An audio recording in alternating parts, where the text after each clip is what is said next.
O Senhor esteja convosco. Ele está no meio de nós. Proclamação do Evangelho de Jesus Cristo, segundo Lucas. Glória a vós, Senhor.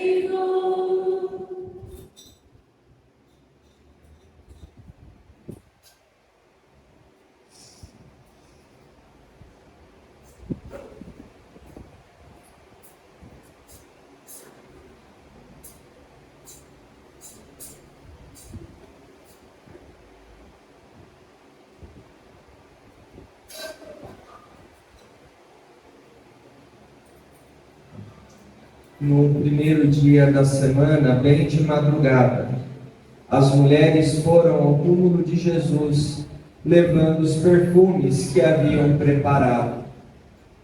Elas encontraram a pedra do túmulo removida, mas ao entrar, não encontraram o corpo do Senhor Jesus e ficaram sem saber o que estava acontecendo. Nisso, 2 homens com roupas brilhantes pararam perto delas. Tomadas de medo, elas olhavam para o chão, mas os 2 homens disseram: por que estáis procurando entre os mortos aquele que está vivo? Ele não está aqui, ressuscitou. Lembrai-vos do que ele vos falou quando ainda estava na Galileia. O Filho do Homem deve ser entregue nas mãos dos pecadores, ser crucificado e ressuscitar ao 3º dia. Então as mulheres se lembraram das palavras de Jesus. Voltaram no túmulo e anunciaram tudo isto aos 11 e a todos os outros. Eram Maria Madalena, Joana e Maria, mãe de Tiago. Também as outras mulheres que estavam com elas contaram essas coisas aos apóstolos. Mas eles acharam que tudo isso era desvario e não acreditaram. Pedro, no entanto, levantou-se e correu ao túmulo. Olhou para dentro e viu apenas os lençóis. Então voltou para casa, admirado com o que havia acontecido. Palavra da salvação. Glória a vós, Senhor. Meus queridos e estimados filhos e filhas, nós padres temos uma brincadeira entre aspas interna, que nós falamos que na celebração da Vigília Pascal, do grande Sábado Santo, como era chamado na Antiguidade, após a proclamação do Evangelho, bastaria apenas o padre dizer: Cristo cumpriu a sua promessa, Ele ressuscitou e está no meio de nós. Essa simples frase já deveria ser o suficiente para que a gente realmente celebre com alegria e confiança que aquilo que Deus promete, Ele cumpre. Aquilo que Deus prometeu no início de tudo, Ele cumpriu. E aí, nós então, a partir da celebração de hoje e durante todo o nosso ano, devemos ser testemunhas dessa verdade, testemunhas da ressurreição, como foram as primeiras mulheres que viram o túmulo vazio, mesmo que possam não ter acreditado 100% naquilo que estavam vendo, mas testemunharam já o túmulo vazio e já é sinal da ressurreição. Pedro, que duvidou, chegou e viu o túmulo vazio, também viu a mesma coisa. Então, nós também precisamos, no nosso dia a dia, ser essas testemunhas do Cristo que ressuscitou e está no meio de nós. E aí, na celebração de hoje, eu não gosto muito de ler textos na homilia, mas na celebração de hoje eu vou abrir uma exceção. Então, a homilia desta noite, eu quero usar como base um texto muito antigo de uma homilia que foi proferida no 4º século da nossa era. E essa homilia nós padres rezamos pela manhã do dia de hoje, nas laudes, no ofício de leituras que nós fazemos, e gostaria de partilhar com vocês. Padre, quem fez essa homilia? Nós não sabemos. Nós só sabemos que foi dita por alguém na noite do Sábado Santo, do Grande Sábado, e foi transmitida de geração em geração até que alguém a colocou no papel. Se foi 100% fiel, nós não sabemos, mas o que importa é que o seu conteúdo, para aqueles que abrem o coração para Deus, realmente mexe conosco, mas não no sentido negativo, mas no sentido de que realmente Deus está vivo e Deus está junto de nós. E o título é de uma antiga homilia no Grande Sábado Santo.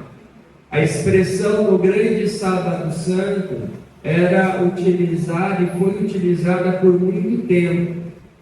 Hoje nós falamos solene vigília pascal, enfim, mas o nome original que perdurou por muitos e muitos séculos era a celebração do Grande Sábado. E o título da homilia, que provavelmente deve ter sido dada depois, é A Descida do Senhor à Mansão dos Mortos. E é interessante esse título e tal afirmação. O Mel Gibson, ele começou, se eu não me engano, ia começar as filmagens da continuação da Paixão de Cristo, onde nós vamos ver a ressurreição, as primeiras comunidades, mas de maneira especial a descida de Jesus à mansão dos mortos. Pelo menos é isso que fora dito. Por quê? Todos que morriam, só para que a gente lembre, dentro da nossa tradição, iam todos para o mesmo lugar. E esse mesmo lugar foi chamado de Sheol. Isso a nossa tradição abraça esse ensinamento. Por quê? Por conta do pecado, por conta da transgressão do primeiro homem, da primeira mulher, o céu estava com as portas fechadas. E todos aqueles que foram filhos da promessa, que falavam de Deus, que foram testemunhas de Deus, iam para o mesmo lugar, porque até então as portas do céu não estavam abertas. E aí as pessoas podem se perguntar, qual foi uma das primeiras atitudes de Jesus, de fato, ao ressuscitar? É que nós falamos no 3º dia, mas só que a graça da ressurreição transcende a esses 3 dias.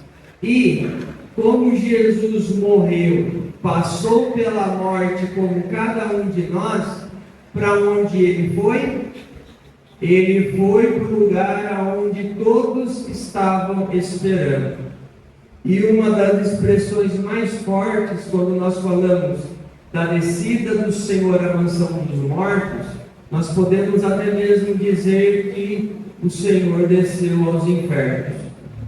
O Senhor desceu aos infernos para poder resgatar aqueles que estavam ali esperando e levar todos aqueles que, pelo seu esforço, pela sua fidelidade e pela sua confiança em Deus, mereciam a eternidade. E aí o texto começa da seguinte maneira: o que está acontecendo hoje? Um grande silêncio reina sobre a terra. Um grande silêncio, uma grande solidão. Um grande silêncio porque o rei está dormindo. A terra estremeceu e ficou silenciosa, porque o Deus feito homem adormeceu e acordou os que dormiam há séculos. Deus morreu na carne e despertou a mansão dos mortos. Ele vai antes de tudo à procura de Adão, nosso primeiro pai, a ovelha perdida. Faz questão de visitar os que estão mergulhados nas trevas e na sombra da morte. Deus e seu Filho vão ao encontro de Adão e Eva cativos, agora libertos dos sofrimentos. O Senhor entrou onde eles estavam, levando em suas mãos a arma da cruz vitoriosa. Quando Adão, nosso primeiro pai, ouviu, exclamou para todos os demais, batendo no peito e cheio de admiração: o meu Senhor está no meio de nós. E Cristo respondeu a Adão, e com teu espírito. E tomando-o pela mão, disse: acorda, tu que dormes, levanta-te dentre os mortos, e Cristo te iluminará. É interessante quando essa homilia fala que o Cristo, antes de qualquer outro, antes de qualquer um, ele foi atrás do primeiro homem. Ele foi atrás de Adão e Eva. Ah, padre, mas eles existiram ou não existem? Aqui não estamos entrando nesse mérito. Aqui é para poder dizer que Deus vai atrás daqueles que porventura pecaram e se arrependeram e querem uma nova oportunidade. Tem até um texto antigo que nós podemos usar em paralelo a esse, que diz o seguinte: que assim que o Cristo desceu à mansão dos mortos e acordou aqueles que estavam ali, tanto Adão quanto Eva disseram o seguinte: ouço passos. E aí aqueles que estavam ali ao seu redor: mas como assim ouço passos? Olha, a multidão que está aqui. Adão e Eva não. Ouço passos, insistem. Por quê? Adão e Eva foram criados, e nossos pais, à imagem e semelhança de Deus, pecaram, se arrependeram, mas ficaram esperando a vinda de Jesus. E como, se nós olharmos a narração do livro do Gênesis, nós vamos ouvir o seguinte: que Adão e Eva, ao comerem do fruto da árvore, escutaram os passos de Deus que estava caminhando naquele jardim. Então, o que isso significa? Que Adão e Eva disseram: ouço passos, porque eles sabiam como que eram os passos de Deus. Conseguiam reconhecer, mesmo na multidão, os passos daquele que fora realmente o próprio Senhor Jesus Cristo atrás deles. E aqui tem esse ensinamento muito importante para nós. Que ensinamento que é esse? Que Deus não desiste de nós. Que Deus sempre vai ir atrás de nós. Mesmo que as pessoas, ou alguns de nós, ou muitos de nós, possam dizer: não acredito, não quero mais saber, ou abandonaram a fé. Não importa, Deus vai atrás de todos, esperando a primeira oportunidade para que possam abrir o coração e que possam permitir que Deus os guie novamente para o melhor caminho, para que eles voltem para o melhor caminho. E na proclamação da Páscoa que nós rezamos no começo da celebração, o versículo, ou o trecho, melhor dizendo, que mais me emociona, que me chama a atenção é: ó pecado de Adão indispensável, pois o Cristo dissolve em seu amor. Ó culpa tão feliz que há merecido a graça de um tão grande Redentor. Ó pecado de Adão indispensável, ó culpa tão feliz que há merecido. Eu sei que nós somos frágeis, que nós temos as nossas misérias, que nós temos os nossos pecados, que nós temos as nossas dificuldades. Mas só que nós precisamos confiar que Deus está junto de nós, que Deus caminha junto conosco, ou melhor dizendo, como eu dizia nas últimas celebrações, Deus está dentro de nós, Deus não está fora. Então Deus permanece até o momento em que a gente abra novamente o coração a Ele. E nunca digam: é caso perdido. Nunca digam que não tem jeito. Porque o pecado que rompe a comunhão com Deus, que destruiu o projeto inicial de Deus, mesmo assim, mesmo o pecado também sendo responsabilidade da nossa parte, sendo as nossas más escolhas, as nossas más decisões, Deus pode realmente se utilizar dessas situações para poder nos resgatar. E que, mesmo com os nossos erros, pode ser também interpretado como um momento de graça, para poder nos amadurecer a nossa fé e solidificar cada vez mais a nossa relação com Deus. Eu falo isso porque, e aí eu também não gosto muito, mas como um testemunho muito particular em relação a isso. Há 4 anos atrás, eu precisei me ausentar das minhas obrigações, porque realmente estava doente, precisava fazer um tratamento. Para quem não sabe, ou para quem já ouviu falar, precisei lidar de uma maneira muito próxima com uma depressão muito grave. E aí a gente escuta, é falta de Deus, é falta disso, falta daquilo, com todo respeito. Eu mando a pessoa ficar quieta para não dizer outra coisa quando eu escuto esse tipo de baboseira.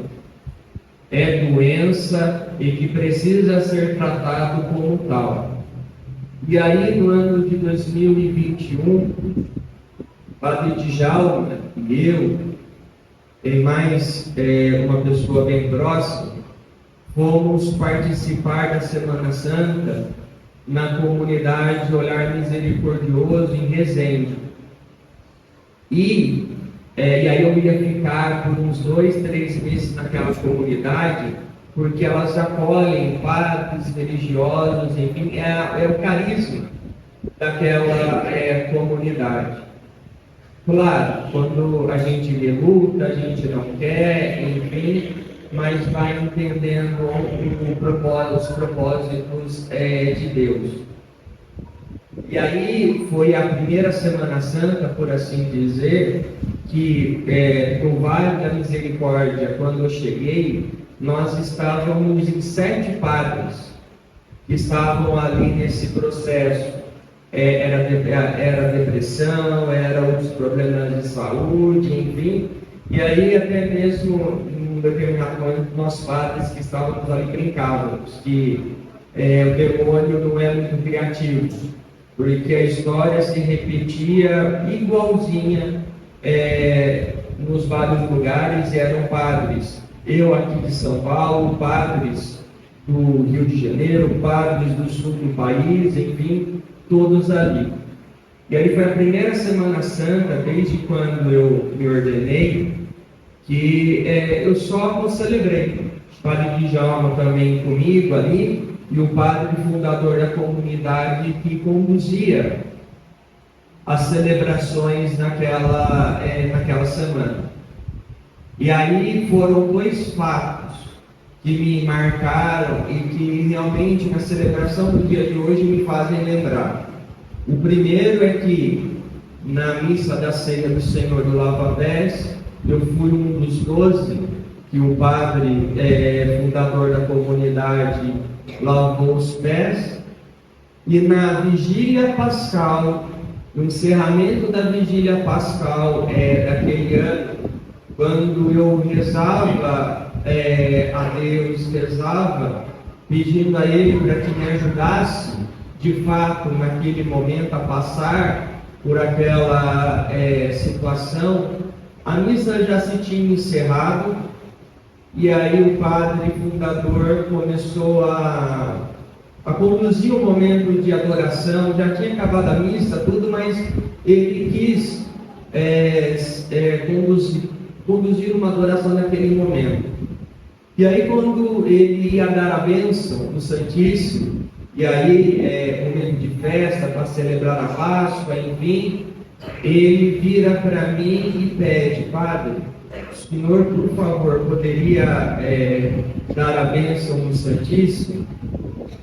E naquele momento eu rezava para que Deus mostrasse o caminho que Ele queria para que eu seguisse, o caminho que era para eu permanecer ou não, independente dos julgamentos, independente do que já falavam, enfim, as fofocas que saíam sobre a minha pessoa, enfim.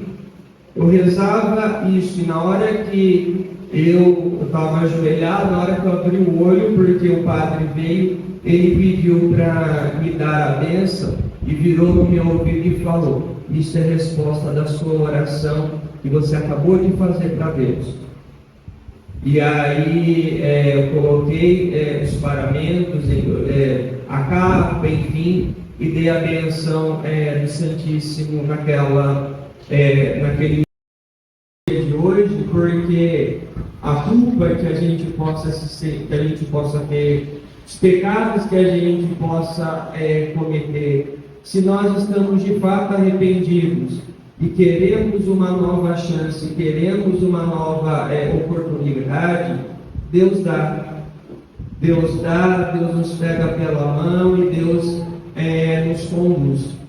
E uma das coisas que eu aprendi nesse tempo, especialmente nessa Semana Santa, é que Deus sempre pode nos surpreender. O grande perigo é quando a gente se acostuma com Deus, se acostuma com as coisas. E aí parece que as coisas vão perdendo o gosto, vão perdendo um pouco o sabor. E aí nesta celebração, nessa Semana Santa, aí Deus vem para poder ensinar de fato que Ele sempre pode surpreender, nós que devemos nos permitir ser conduzidos e experimentar o novo de Deus que Ele tem para cada um de nós. Por isso que eu digo: ao pecado de Adão dispensável, pois o Cristo dissolve em seu amor. Ó culpa tão feliz que ha merecido a graça de um tão grande Redentor. É uma das verdades que nós devemos rezar e celebrar no dia de hoje. Continuando. Eu sou o teu Deus e por tua causa me tornei teu filho. Por ti, por aqueles que nasceram de ti, agora digo, e com todo o meu poder ordeno aos que estavam na prisão, saí, e aos que jaziam nas trevas, vinde para a luz, e aos entorpecidos, levantai-vos. Eu te ordeno, acorda tu que dormes, porque não te criei para permaneceres na mansão dos mortos. Levanta-te dentre os mortos, eu sou a vida dos mortos. Levanta-te, obra das minhas mãos. Levanta-te, ó minha imagem, tu que foste criado à minha semelhança. Levanta-te, saiamos daqui, tu em mim e eu em ti. Somos um só, indivisível pessoa. Povo de Deus, eu falava isso nesses últimos dias. Um dos grandes ensinamentos de Jesus foi para poder mostrar a nós que nós não nascemos para o pecado. Nós não nascemos para o erro e nunca vou me cansar de dizer e repetir isso nas minhas reflexões, no meu dia a dia, nos atendimentos. Nós não podemos agir como derrotados, porque se agirmos assim, é menosprezar tudo aquilo que Deus desejou e que Deus prometeu para nós. E naquela Semana Santa de 4 anos atrás, Deus prometeu uma coisa muito pessoal, que a cada Semana Santa, ou a cada Sábado Santo que eu celebrasse, eu ia conseguir perceber alguns sinais de Deus me recordando de tudo isso. E povo de Deus, desde 2022 até hoje, todo Sábado Santo que eu tenho celebrado, antes, durante ou depois, chove. E, nossa Padre, mas o que isso tem a ver? A chuva nas Sagradas Escrituras é sinal de bênção, é sinal de vida nova, é sinal de transformação. Então, quando à tarde choveu, agora há pouco também estava chovendo antes de começar a vigília pascal, até dava risada um pouco disso. Deus realmente, de fato, nos lembrando da nossa missão, nos lembrando do porquê que estamos aqui, e Deus nos lembrando do propósito de sermos criados à sua imagem e semelhança. Continuando. Por ti, eu, o teu Deus, me tornei teu filho. Por ti, eu, o Senhor, tomei tua condição de escravo. Por ti, eu que habito nos mais altos dos céus, desci à terra e fui até mesmo sepultado debaixo da terra. Por ti, feito homem, tornei-me como alguém sem apoio, abandonado entre os mortos. Por ti, que deixastes o jardim do paraíso, ao sair de um jardim, fui entregue aos judeus, e no jardim fui crucificado. Quem veio na missa de ontem, olha, na ação litúrgica do dia de ontem, no Evangelho, quando vai dizer que Jesus foi sepultado, tem essa menção no Evangelho de João. Jesus foi sepultado e estava no jardim. O ambão da palavra, na antiguidade, é que hoje se perdeu isso, mas o ambão da palavra sempre tinha, ou deveria ter, o desenho de um jardim estampado nele. Por quê? Deus criou o ser humano no jardim, confiou a terra ao ser humano, o ser humano pecou. E Jesus, sendo sepultado no jardim e confundido por Maria Madalena como jardineiro, não foi à toa. É para poder dizer, Adão e Eva pecaram. Agora a criação ganha um novo capítulo. A criação foi renovada. Ou, como as pessoas acabam se confundindo um pouco disso, quando eu pergunto, em quantos dias o mundo foi criado? Todo mundo vai responder 7. Mas eu sinto informar que se ensinaram isso para vocês, ensinaram errado. O mundo, a criação se completa no 8º dia. Exatamente. A criação tem 8 dias e não 7. A nova criação que o Evangelho, que os Evangelhos nos mostram, Jesus sendo confundido como jardineiro, enterrado e ressuscitado no jardim. Então agora o 8º dia é o dia da redenção, da salvação. Por isso que o domingo, na tradição litúrgica, ele não é simplesmente o primeiro dia da semana, mas também é o 8º dia. E dizer que nós celebramos no 8º dia e que a criação tem 8 dias e não 7 por conta da redenção, o número 8 biblicamente significa o quê? Significa o eterno. E quem é eterno? Deus. Então, a cada domingo que nós celebramos, a cada 8º dia, domingo, que nós celebramos, é poder celebrar já o céu aqui na terra. Ou melhor, Deus nos lembrando que nós já fazemos parte da sua eternidade. Podemos contemplar e vivenciar a eternidade de Deus. Mesmo que ainda nessa terra a nossa vida seja finita. Mesmo que ainda nessa terra nós ainda teremos que passar pela morte. Mas pela certeza de que ao participar da eternidade de Deus, já aqui nessa terra, é isso que nós buscamos de fato, completar quando fecharmos os olhos nessa terra e abrirmos os nossos olhos contemplando finalmente Deus face a face. Continuando, vem meu rosto os escarros que por ti recebi, para restituir o sopro da vida original. Vê na minha face as bofetadas que levei para restaurar, conforme a minha imagem e tua beleza corrompida. Vê em minhas costas as marcas dos açoites que suportei por ti, para retirar de teus ombros o peso dos pecados. Vê minhas mãos fortemente pregadas à árvore da cruz por causa de ti, como outrora estendestes levianamente as tuas mãos para a árvore do paraíso. Adormeci na cruz, e por tua causa a lança penetrou no meu lado, como Eva surgiu do teu... E por tua causa a lança penetrou no meu lado, como Eva surgiu do teu. Ao adormeceres do paraíso, meu lado curou a dor do teu lado.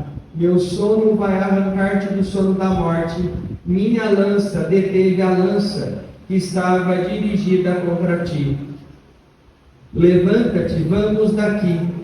O inimigo te expulsou da terra do paraíso. Eu, porém, já não te coloco no paraíso, mas no trono celeste. O inimigo afastou de ti a árvore, símbolo da vida. Eu, porém, que sou a vida, estou agora junto de ti. Constituí anjos e como servos te guardasse.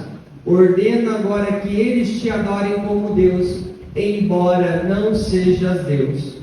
Está preparado o trono dos querubins, prontos e apostos os mensageiros. Construído o leito nupcial, preparado o banquete, as mansões dos tabernáculos eternos adornados, abertos tesouros dos teus bens, e o reino dos céus preparados para ti desde toda a eternidade. E concluo com essa seguinte reflexão.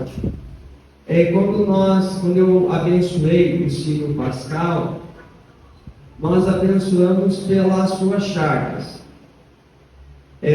A tradição fala das 5 chagas de Cristo, mas só que tem uma chaga que, por alguns motivos, foi esquecida, especialmente porque o número 6, biblicamente, gente, até mesmo isso, a gente fala de numerologia como algo esotérico, enfim, mas biblicamente, na nossa tradição, nós também temos a nossa numerologia, onde os números têm significados, o número tem seus sentidos. Então, colocar 6 chagas, então, por conta do número 6 ter o significado de imperfeito, que falta algo, enfim, é descartado, mas é a chaga que nesse texto foi citada, a chaga dos ombros. A chaga dos ombros, onde Jesus carregou a cruz. E foi pela chaga dos ombros, pelo peso da cruz, que Cristo também carregou a cada um de nós. Eu não digo que carregou os pecados porque o sacrifício, a doação do Cristo é para poder nos libertar do pecado. Então sempre eu prefiro dizer que nas costas, nos ombros de Cristo, ao carregar a cruz, Ele não carregou simplesmente os nossos pecados, mas carregou a cada um de nós, para poder dizer o quão importante nós somos aos olhos de Deus, quão especiais nós somos aos olhos de Deus. Diante de ficar murmurando e reclamando que as coisas estão difíceis ou algo parecido, e repito o que eu disse ontem, antes de ficar procurando regalias e regalias só porque participa da comunidade não sei quanto tempo, porque paga dízimo, porque vem apenas na missa, ou qualquer coisa, antes de ficar buscando qualquer tipo de regalia nesse sentido, lembremos de tudo aquilo que Cristo passou. Foi escarrado, foi humilhado, foi abandonado. E se Cristo fala que nós vamos beber do mesmo cálice que Ele bebeu, o que nós esperamos? O que nós estamos esperando de Deus? E tem hora que eu vejo isso muito no dia a dia. As pessoas que se aproximam de Deus pensando que Deus vai prometer uma vida sem sofrimento, ou que Deus prometeu uma vida sem cruz. Não, em nenhum momento Deus prometeu algo assim. Não espere, não se aproxime de Deus na expectativa da promessa de uma vida sem sofrimento, de uma vida sem cruz, porque ela não existe.